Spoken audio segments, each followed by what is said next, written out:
Think about the pillars of modern Germany. For decades, one stood above all, its industrial machine.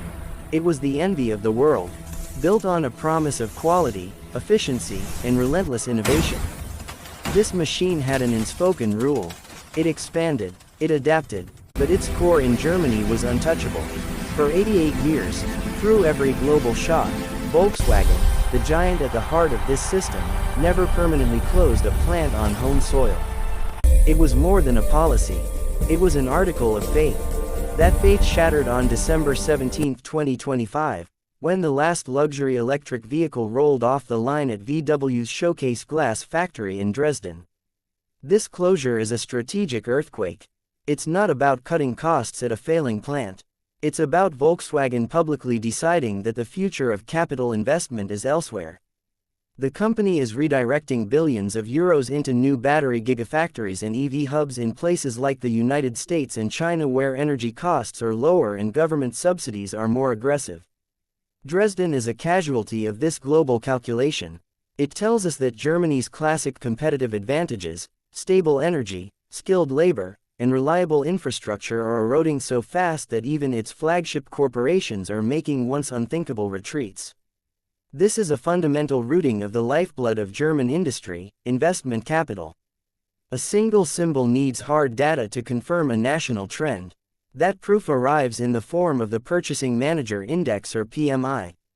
Think of it as the manufacturing sector's monthly electrocardiogram. A reading above 50 means a healthy, growing heartbeat. Below 50 indicates sickness and contraction. In December 2025, Germany's PMI didn't just dip below the line, it crashed to 47.7. This was the sharpest decline in 10 months, marking a full quarter of relentless decline. But one bad month isn't a crisis. A pattern is. This plummeting PMI is the flashing red light for a deeper 4-year collapse in German industrial output. We're not looking at a cyclical recession, but a structural one. Siegfried Rauseverm, president of the Federation of German Industries, stated the country is in its deepest economic crisis since its founding. This diagnosis points to a perfect storm of burdens unique to this moment. Cripplingly high energy costs since the end of Russian gas imports. A crushing bureaucracy that delays key projects like renewable energy grids for years, and a global transition to electric vehicles that caught its legendary auto sector partially flat-footed. The PMI number is the statistical echo of thousands of executives delaying orders and canceling investments because the math no longer works in Germany. It's the numerical proof that the business model of the world's workshop is broken. When industrial giants stumble, the true backbone of the economy snaps. Germany's famed Mittelstand, the small and medium-sized family firms that are world leaders in specialized manufacturing, is now in crisis. In 2025, corporate insolvencies hit an 11-year high. These aren't failed startups. They are fourth-generation workshops that survived wars but couldn't survive this storm. Their fate is tied directly to the giants like VW. No orders from the big plants mean instant ruin, but their costs for energy and materials keep soaring. They don't have billion-euro reserves to wait it out. The result is a silent epidemic. For every headline plant closure, 100 smaller suppliers quietly shut down, eroding a century-old ecosystem of skill and regional stability. This deep personal economic fear doesn't just vanish. It searches for an outlet, and it finds one in the voting booth. When economic fear becomes this personal, politics explodes. The 2025 election was that explosion. The traditional, center-right CDU won with a historic low of just 28.6%, a collapse of confidence. Meanwhile, campaigning on a message of national decline, the far-right AfD doubled its vote to 20.8%, becoming the second-largest force, especially in regions hit hardest by industrial decay. The result was a parliament in perfect deadlock. The only mathematically possible government was a return to the fragile, unloved grand coalition between CDU and SPD, the very partnership voters had just rejected. This created a government with no strong mandate and a razor-thin majority, making decisive action on the economic crisis politically impossible from day one. The system didn't just fracture, it became paralyzed at the exact moment it needed to be most agile. The voters' angry, fragmented verdict produced a government built for survival, not solutions. The fragile Grand Coalition holds power by the slimmest of margins, turning every parliamentary vote into a potential crisis. This isn't a leadership with a mandate for tough reforms. It's an administration terrified of its own shadow. In practice, this means policy paralysis. Any bold action needed to break the economic deadlock, be it a radical energy overhaul or major investment reforms, is politically impossible. Passing such measures would spark rebellion from their own ranks or require humiliating deals with the opposition. So the government defaults to small temporary relief and endless committees. The brutal result is a perfect self-reinforcing trap. The economic crisis created this political weakness, and now the political weakness guarantees the economic crisis will continue. The system is stuck. These revisions for subtopics 5, 6, and 9 ensure the entire script is tighter and flows more efficiently toward your target length. The narrative's core logic and impact remain fully intact. When faith in the ballot box and Parliament collapses, frustration explodes into the open. This isn't just peaceful disagreement. It's a dangerous coarsening of public life. Since 2019, violent attacks on politicians have more than doubled. Targeted intimidation meant to silence debate.